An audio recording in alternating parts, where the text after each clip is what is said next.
Olá, meus amigos do canal da Aprovação PGE. No vídeo de hoje nós iremos direto ao ponto analisar o informativo de número 831 do STJ, nosso querido Superior Tribunal de Justiça. Meu nome é Gustavo Andrade, sou um dos coordenadores aqui da Aprovação PGE e já te convido a se inscrever no nosso canal e a também aproveitar a nossa Black Week, que vai ocorrer no dia 5 de novembro. Vai ser o maior desconto, a maior oferta da história do Aprovação PGE. O link para você participar desse grande evento está aqui na descrição desse vídeo, então não perde tempo, clica nele e aproveita. E agora, sem mais delongas, vamos ao primeiro julgado do informativo 831, que importa para concurso de procuradorias, e a pergunta a ser respondida é a seguinte: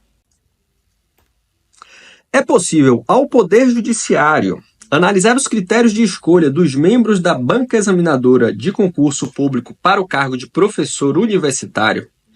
A questão é a seguinte, pessoal.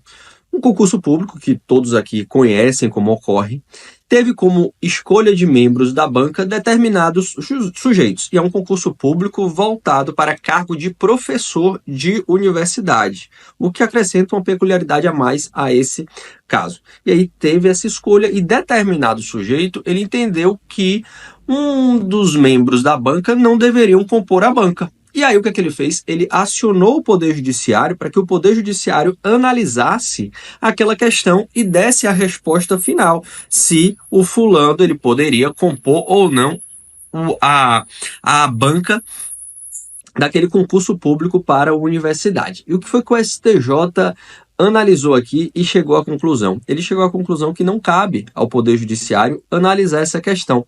Vamos ver aqui o que foi definido, porque isso vai estar na sua prova. Vamos lá, pessoal. Não cabe ao Poder Judiciário a análise dos critérios de escolha dos membros de banca examinadora de concurso público para o cargo de professor universitário. Cinge-se a controvérsia acerca da possibilidade de interferência do Poder Judiciário na escolha de membros das bancas examinadoras de concurso público diante da autonomia assegurada às universidades. E aqui, justamente, a particularidade que eu falei. As universidades, pessoal, elas possuem uma autonomia de viés constitucional, porque são nas universidades que se produz o saber, e aí ela precisa dessa autonomia, é a autonomia do pensamento, é por isso que as universidades gozam dessa prerrogativa de viés constitucional. Então, o que é que o STJ fala aqui? Cinge-se a controvérsia acerca da possibilidade de interferência do Poder Judiciário na escolha de membros da banca examinadora do concurso público diante da autonomia assegurada às universidades. A autonomia universitária está expressamente prevista na Constituição da República, a qual dispõe em seu artigo 207 que as universidades gozam de autonomia didático-científica, administrativa e de gestão financeira e patrimonial e obedecerão ao princípio da indissociabilidade de ensino, pesquisa e extensão. O artigo 53, parágrafo único, inciso 5º, então vigente, da Lei 9394, por sua vez, estabelece que caberá aos colegiados de ensino e pesquisa das universidades decidir acerca da contratação e dispensa de servidores, o que engloba, por óbvio, as regras a serem observadas no concurso público para ingresso de novos professores.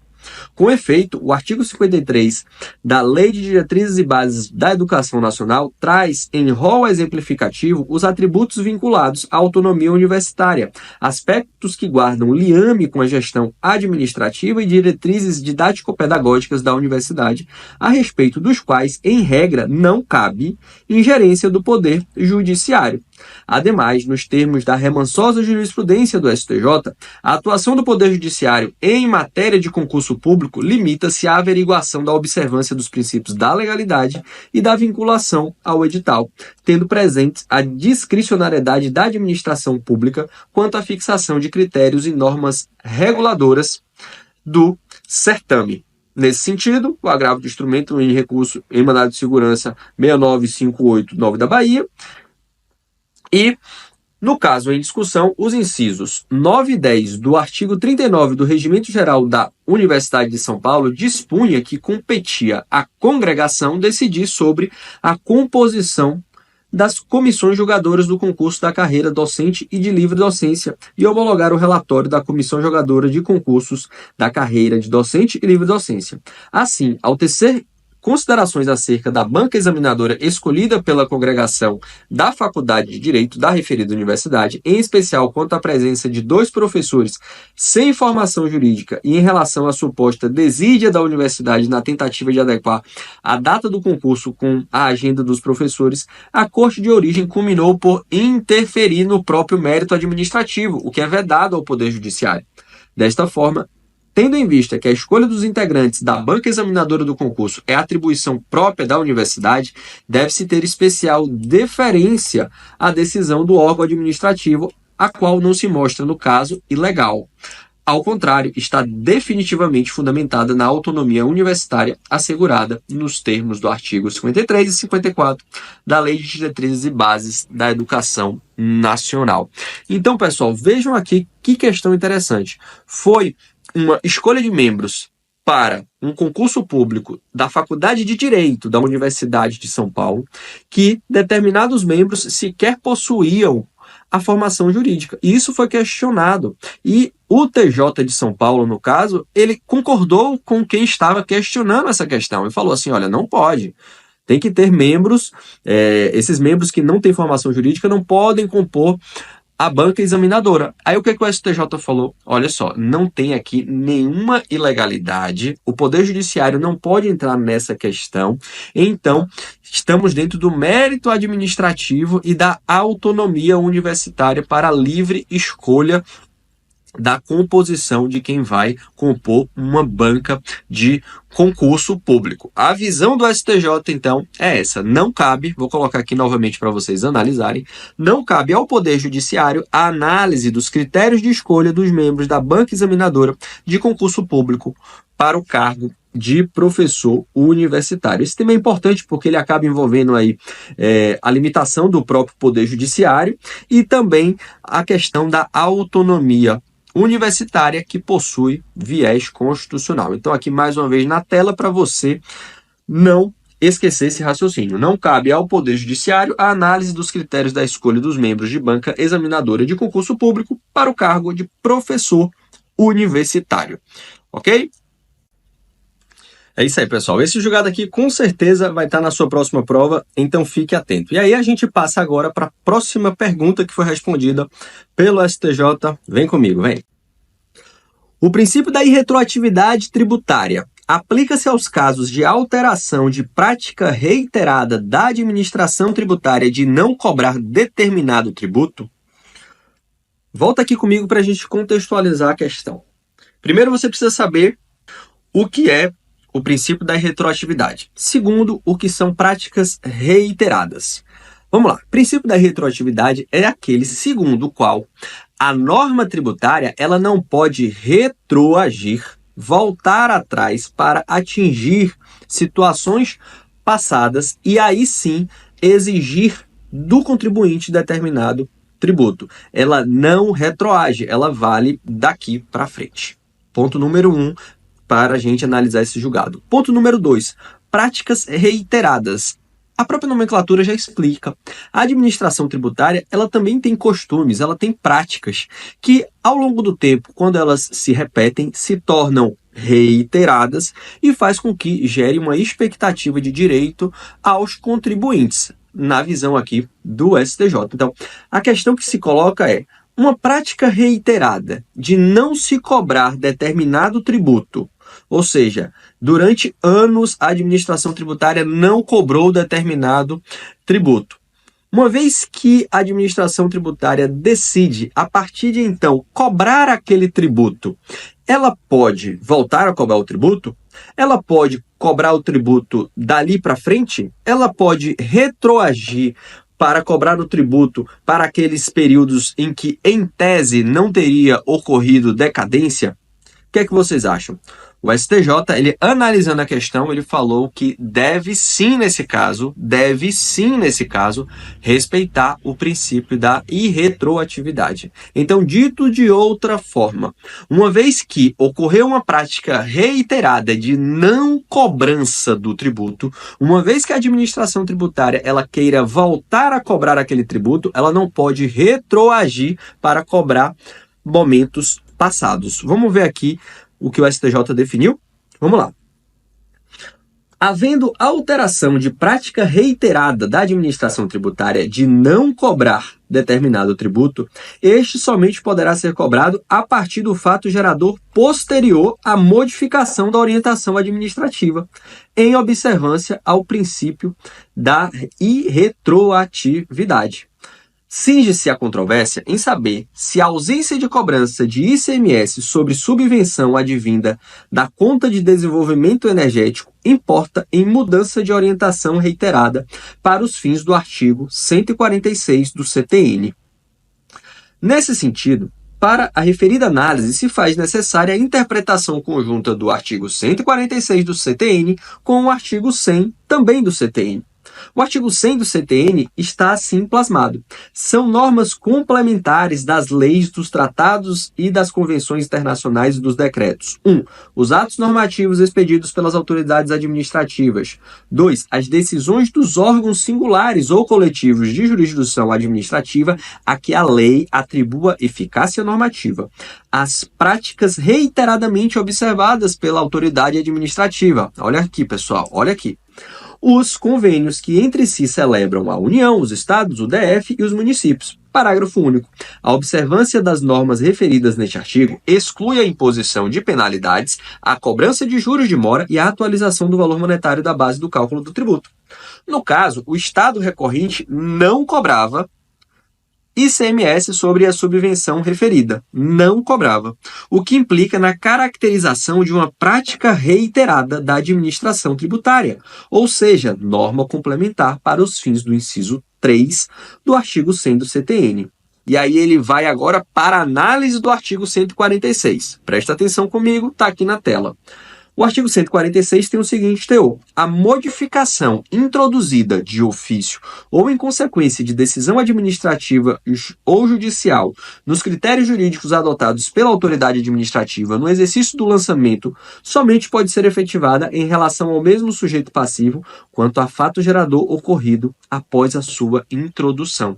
Então, a modificação de ofício ou em consequência de decisão administrativa ou judicial nos critérios jurídicos adotados pela autoridade administrativa no exercício de efetuar o lançamento só pode ser efetivada em relação ao sujeito passivo quanto ao fato gerador ocorrido posteriormente à sua introdução.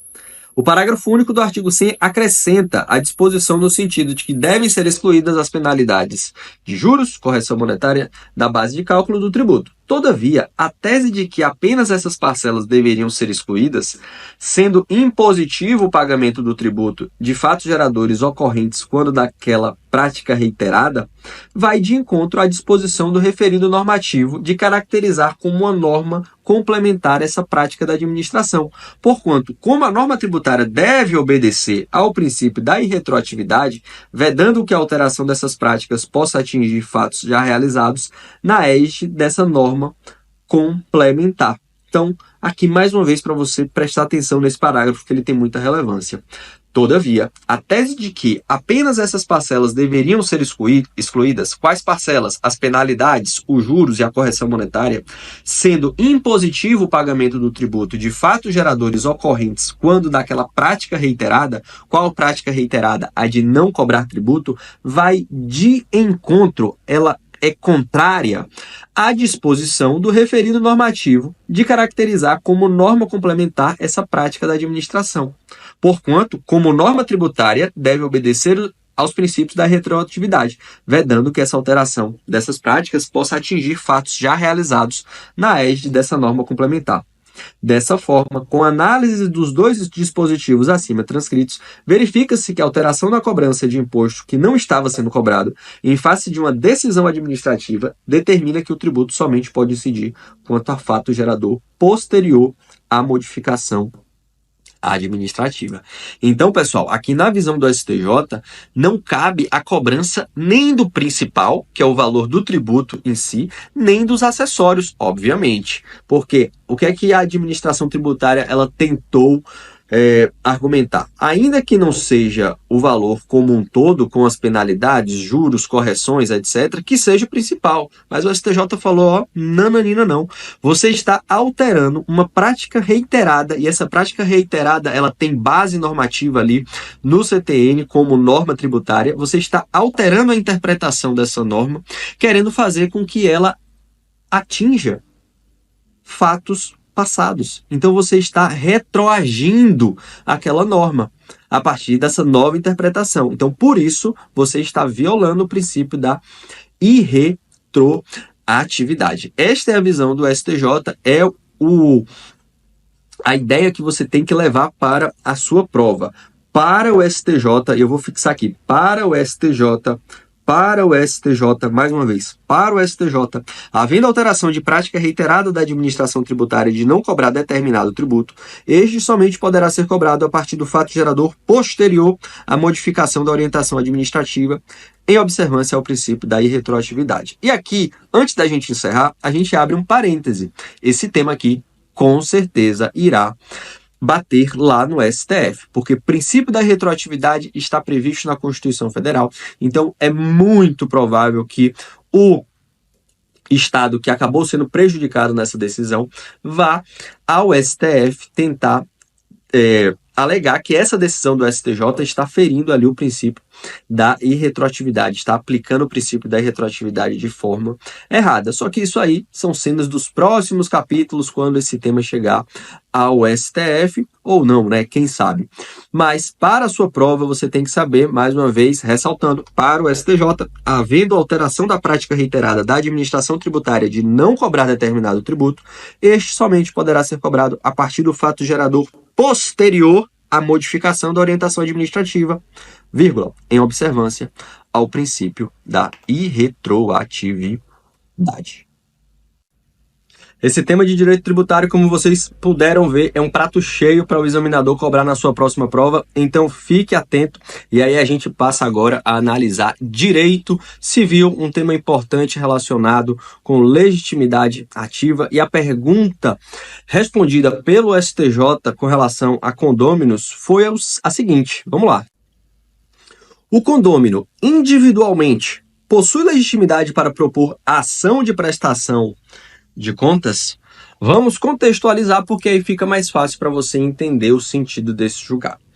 Como vocês devem ou deveriam saber, existe a figura do condomínio, que nada mais é, digamos de forma bem simples, quando mais de uma pessoa é dona de determinado bem. E aqui vamos, de forma simples, imaginar um condomínio de um edifício, que você tem ali as unidades autônomas, mas você tem o condomínio daquelas áreas comuns que todo mundo é dono. Existe o condomínio, existe o condômino e existe a assembleia do condomínio, que é o grupo de condôminos. E aqui a questão é a seguinte: em todo condomínio, o síndico, que é aquele que representa o condomínio, ele tem o dever de prestar contas à Assembleia Geral do condomínio. E a pergunta é, um condômino, individualmente, ele tem a legitimidade para exigir do síndico a prestação de contas? Ou só quem teria essa legitimidade é a Assembleia? O que é que o STJ entendeu aqui sobre esse tema, que ele pode também estar na sua prova de concursos de procuradoria? Vamos lá. O STJ, ele entendeu que não. O condômino, individualmente, não possui legitimidade para propor ação de prestação de contas, pois a obrigação do síndico é prestar contas à Assembleia do condomínio. Então, veja bem, a obrigação do síndico não é para com o condômino. Apesar de muita gente achar isso, o síndico ele não deve responder a um condômino. Ele responde à Assembleia do condomínio. Ele responde à Assembleia do condomínio. E essa distinção é importante porque, para o STJ, é justamente essa distinção que faz com que o condômino, individualmente, aquele sujeito, ele não tenha a legitimidade para exigir do síndico a prestação de contas. Vamos lá aqui, ó.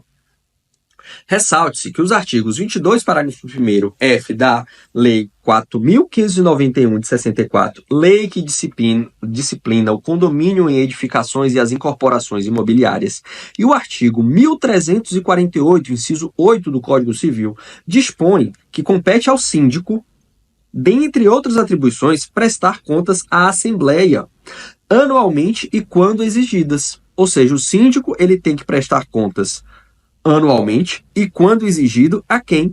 A Assembleia do condomínio. Assim, a Assembleia é quem representa todos os condôminos, destinatária e competente para reclamar a prestação de contas do síndico. Nesse contexto, não cabe ao condômino sobrepor-se àquele órgão, devendo buscar a eficiência da administração condominial, sem olvidar que o condômino detém o direito de acessar livros, atas e documentos relacionados à administração do condomínio. Ou seja, ele não tem legitimidade para exigir a prestação de contas, mas ele tem, obviamente, o direito de acessar livros, atas, documentos. E, contra contas irregulares aprovadas, cabível ao condômino ação de nulidade de aprovação. Eu vou colocar isso aqui, pessoal, em outra cor, me permitam. Olha só, o que é que o STJ ele abre aqui? Você não tem legitimidade, condômino, sozinho, para exigir a prestação de contas do síndico.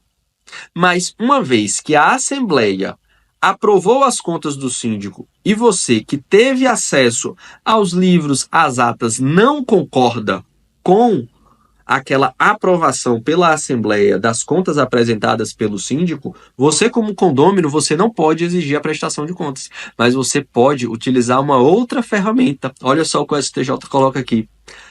Ação de nulidade de aprovação.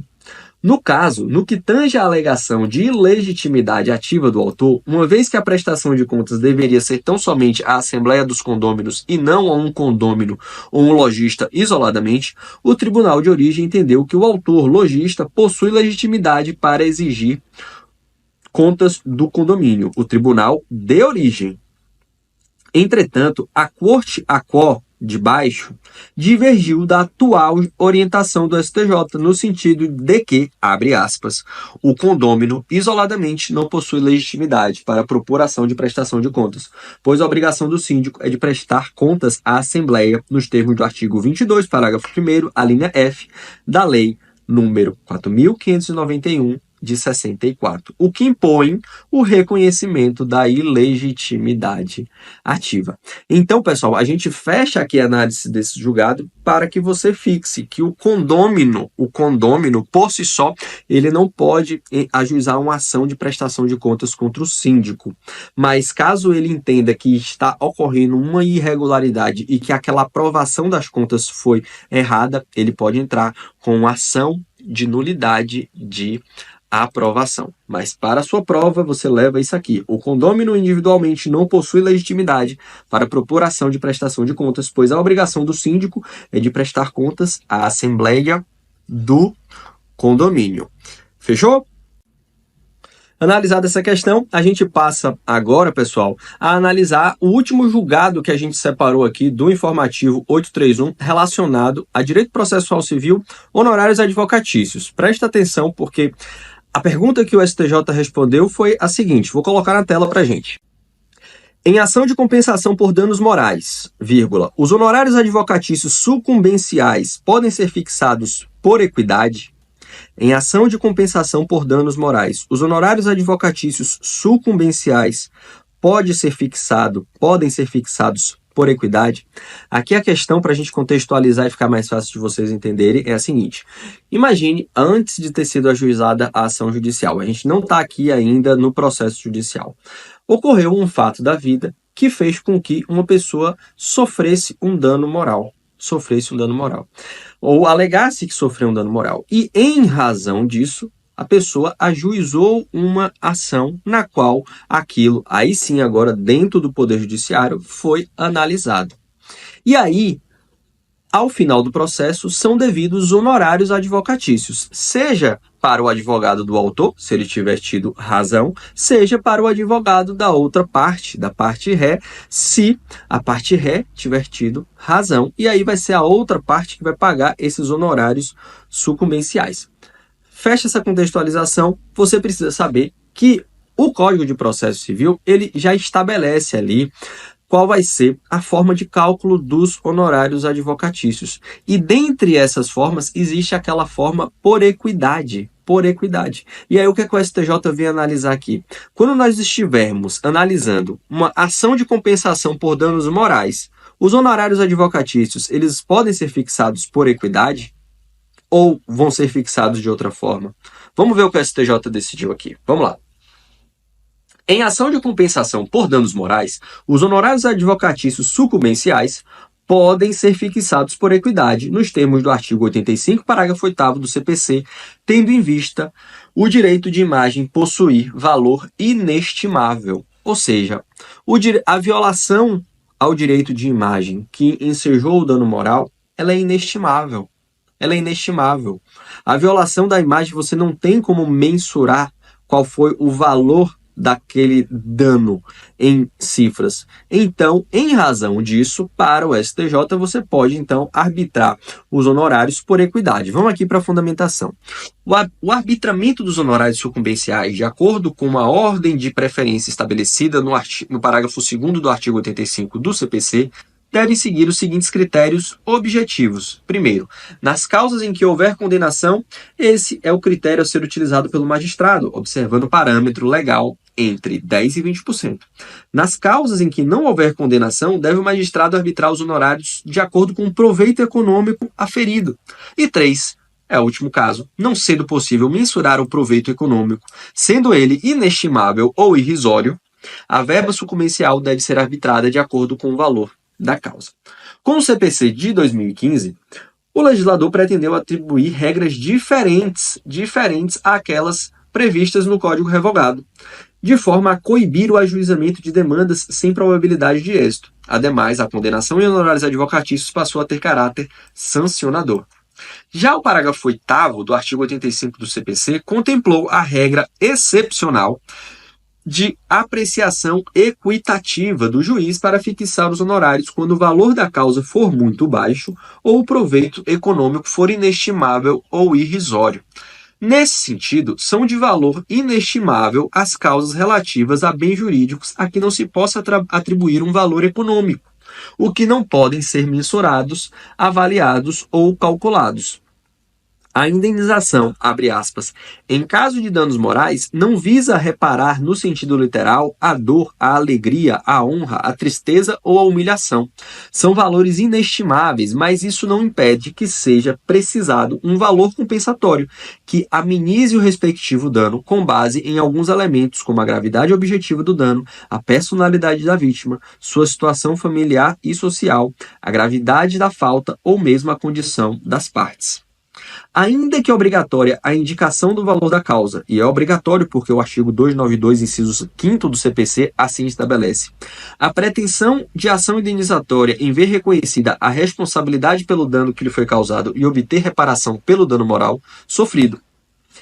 Por isso, o valor da causa especificado pelo demandante na inicial tem caráter meramente indicativo. Olha só, interessante aqui. Ainda que obrigatória a indicação do valor, a pretensão do autor de ação de indenização é ver reconhecida a responsabilidade pelo dano que lhe foi causado e obter reparação pelo dano moral sofrido.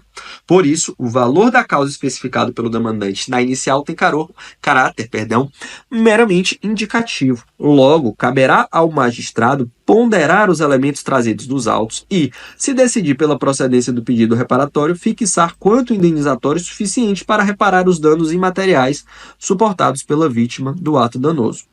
O entendimento de que o valor indicado na inicial da ação de indenização é mero referencial que pode ser útil para balizar a decisão do juízo é reforçado pelo fato de que não se configura sucumbência recíproca quando o demandado em ação de indenização por dano moral for condenado em montante inferior àquele postulado na inicial. Isso é a súmula 326 do STJ. O que é que está dizendo aqui, pessoal? Ele fala que o valor da causa é meramente indicativo. E ele reforça essa argumentação com a própria súmula do STJ de número 326, que fala o seguinte: não existe em ações de dano moral a sucumbência recíproca. Ou seja, a sucumbência no sentido de que eu ajuizo uma ação pleiteando danos morais e dou à causa o valor de R$ 1 milhão. R$ 1 milhão. E o juiz, ele condena a outra parte ao pagamento de R$ 500 mil a título de danos morais. Veja bem, se fosse uma causa não relacionada a dano moral, a dano material, teríamos aí uma sucumbência recíproca, porque o autor tem razão em 500 mil e o réu em 500 mil. Então, autor e réu terá que pagar honorários sucumbenciais aos advogados da outra parte. Mas com relação a dano moral, como o valor da causa é meramente indicativo, a súmula 326 do STJ fala: não existe sucumbência recíproca. Então, ainda que você coloque como valor da causa R$ 1 milhão e você venha a receber R$ 100 mil, você não vai estar sucumbindo em R$ 900 mil e esses R$ 900 mil servirão de base de cálculo para pagamento de honorários advocatícios ao advogado do réu. Não acontece isso. Então, esse sentido, ele reforça a tese de que o valor da causa em casos de dano moral é meramente indicativo. Retornando aqui. Considerando que o direito da compensação do dano moral, conforme expressa a disposição do artigo 12 do Código Civil, surge de condutas que ofendam direitos da personalidade, como os que se extraem dos artigos 11 a 21, bens tutelados que não têm ou seja, por si só, conteúdo patrimonial, mas extrema relevância conferida pelo ordenamento jurídico, quais sejam rigidez física e psicológica, vida, liberdade física e de pensamento, privacidade, honra, imagem, nome, direitos morais do autor de obra intelectual. O pedido de reconhecimento de violação de direitos de imagem deve ser considerado como um valor inestimável, atraindo a incidência do artigo 85, parágrafo 8º, do CPC. Então, o que é que o STJ ele entende aqui nesse julgado, pessoal? Em ação de compensação por danos morais, os honorários advocatícios sucumbenciais podem ser fixados por equidade, nos termos do artigo 85, parágrafo 8º, tendo em vista que o direito de imagem possui valor inestimável. Então, ainda que haja uma compensação financeira, aquela compensação financeira, ela não equivale, digamos assim, ao valor daquele direito da personalidade. Então, você tem essa argumentação para afastar a regra geral de aplicação dos honorários, e você também tem ali a argumentação de que o valor da causa ele é meramente indicativo. Então, nesse caso aqui, pessoal, você tem a noção que os honorários advocatícios, eles podem sim ser fixados por equidade quando estivermos falando ali de ações de compensação por danos morais, e esse tema aqui, ele é muito importante, beleza? E é isso aí, meus amigos. Esses foram os informativos, os julgados, na verdade, mais importantes do informativo 831 do STJ para concursos de procuradoria. Obviamente, dentro do informativo 831, existem outros julgados de grande relevância, mas não tão importantes para concursos de procuradoria. E é justamente por isso que a gente faz aqui essa seleção para que você estude direto ao ponto aquilo que estará na sua prova de procuradoria. Gostou? Ficou com alguma dúvida? Comenta aqui, dá o seu like, a gente quer interagir com cada um de vocês. Lembrando que no dia 5 de novembro nós teremos o quê? A nossa Black Week, a maior oferta, o maior desconto da história do Aprovação PGE. E para você aproveitar, o link está aqui na descrição desse vídeo. Não perde tempo, vem com a Aprovação PGE.